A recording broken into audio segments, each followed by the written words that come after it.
Prince গানে মনোমুগ্ধকর চেহারা আর মিষ্টি হাসিতেই ভাসিয়েছেন হাজারো দর্শক। কে এই নায়িকা? সাকিব খানের সঙ্গে ইতিমধ্যে গানটি প্রকাশ্যে আসার পরেই দর্শকদের মনে কৌতূহল বেড়ে গেছে এই নায়িকাকে ঘিরে। লম্বা, গরম ও আত্মবিশ্বাসী চোখে নজর টেনেছেন জ্যোতির্ময়ী কুণ্ডু। তবে এই জায়গায় পৌঁছানোর পথ মোটেই সহজ ছিল না। অভিনেত্রী নিজে জানান, ভারতের বর্ধমানে বেড়ে ওঠা পরিবারের কেউ বিনোদন দুনিয়ার সঙ্গে পরিচিত নন।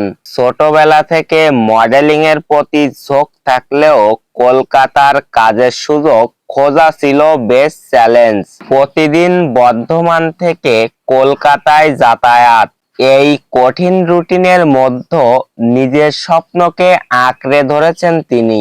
সেই সময় পরিবার, বিশেষ করে মা বাবার সমর্থন ছিল, যা তার সবচাইতেই বড় শক্তি।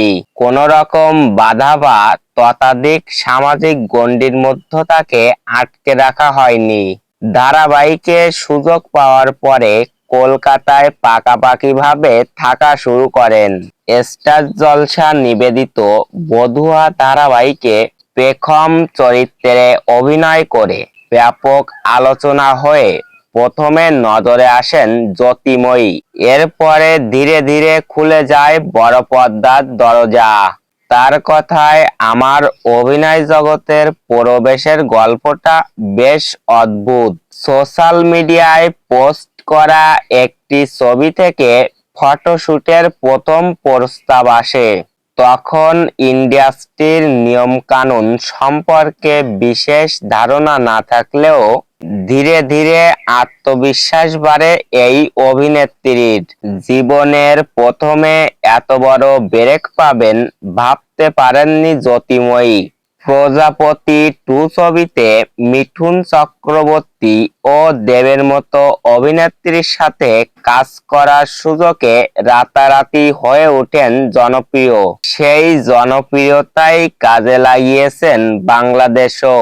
সেই জনপ্রিয় নায়িকাই প্রথম অভিষেক হলো সাকিব খানের বিপরীতে প্রিন্স সিনেমার মাধ্যমে। ঈদের ছবি প্রিন্সের প্রথম গান পরি রিলিজের পর সেটি মানুষের কাছে দ্রুত পৌঁছে যায়। এতেই বাড়ে নায়িকাকে নিয়ে জল্পনা কল্পনা। জ্যোতির্ময়ী কুণ্ডলী সুন্দরীর রূপে নেটিজেনদের কৌতূহল যেন আরো দ্বিগুণ বাড়ে। সে কারণেই এবার ঈদেই প্রথম এবং দ্রুততম মিলিয়ন ভিউ পায় সাকিব এবং জ্যোতির্ময়ীর গান পরি।